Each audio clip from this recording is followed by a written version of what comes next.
Hi, I'm David Tomasi from More Global, and I'm joined today by Nick Bentley from BE&R Consulting, a consulting engineering firm who specialise in sustainable energy infrastructure. Nick, you have a strong belief that LNG can provide a bridge between current marine fuels and zero carbon emissions provided by ammonia and hydrogen. How do you see this transition working, and what are the key considerations for the shipping industry?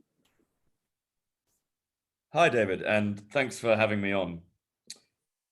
I think as a starting point, I'd like to talk through where the shipping industry is currently, in that the majority of our trade, 90% of world's trade, travels by sea at some point in its life. All of our heavy tonnage vessels at the moment, so those which are carrying, for instance, Australian iron ore exports up to China, they use a fuel called HFO, or heavy fuel oil. Now, if we take that as a baseline, heavy fuel oil has some pretty horrendous carbon dioxide emissions. It produces nitrous oxide and it produces sulfur dioxide, all shown to be deleterious to public health, but also to the marine environment. So if we take that as our baseline, and then we look at what LNG can do as an advantageous fuel, LNG, or liquid natural gas, has 30% less emissions than burning HFO. It has minimal nitrous oxide emissions and minimal sulfur dioxide emissions, nearly 100% reduction in what we would see with HFO. The great thing about LNG is it is readily available. We understand the fuel today in its liquid natural state, and we know how to have the infrastructure in place in order to transition to utilizing it for the next 25 years. That sounds very promising, Nick, but there's been a lot of skepticism with regards to LNG.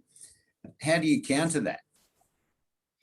The issue is that LNG, it is still a fossil fuel. So if you're going to be very purist about the environment, then fossil fuels are seen as not the ideal solution. And it's not the end solution that we're looking for here. We need to be able to bring in sustainable, green, zero carbon marine fuels as soon as possible. But that process is going to take 5, 10, or 15 years before the technology is available and readily commercialized at scale. But not just the technology itself.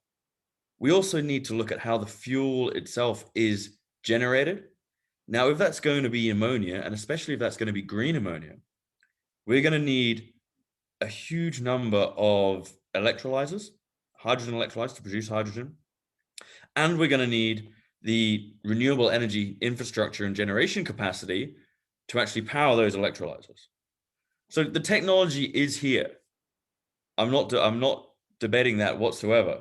But what we're waiting for is the availability of that technology at scale to be able to produce the fuel we require to power the shipping industry.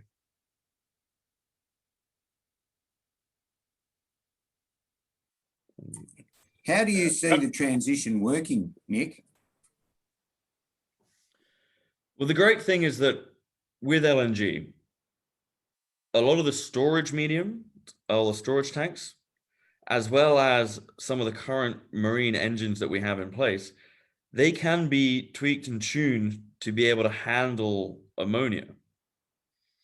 There are a multitude of companies right now, mainly the engine manufacturers, heavily investing in R&D to be able to commercialize ammonia-driven engines for the shipping industry by 2025.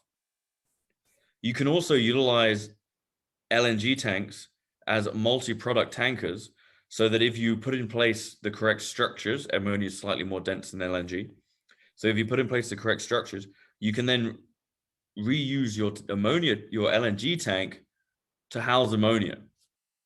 So the thing about ammonia is that as an industrial fluid, we've actually been utilizing it for years, but as a fertilizer.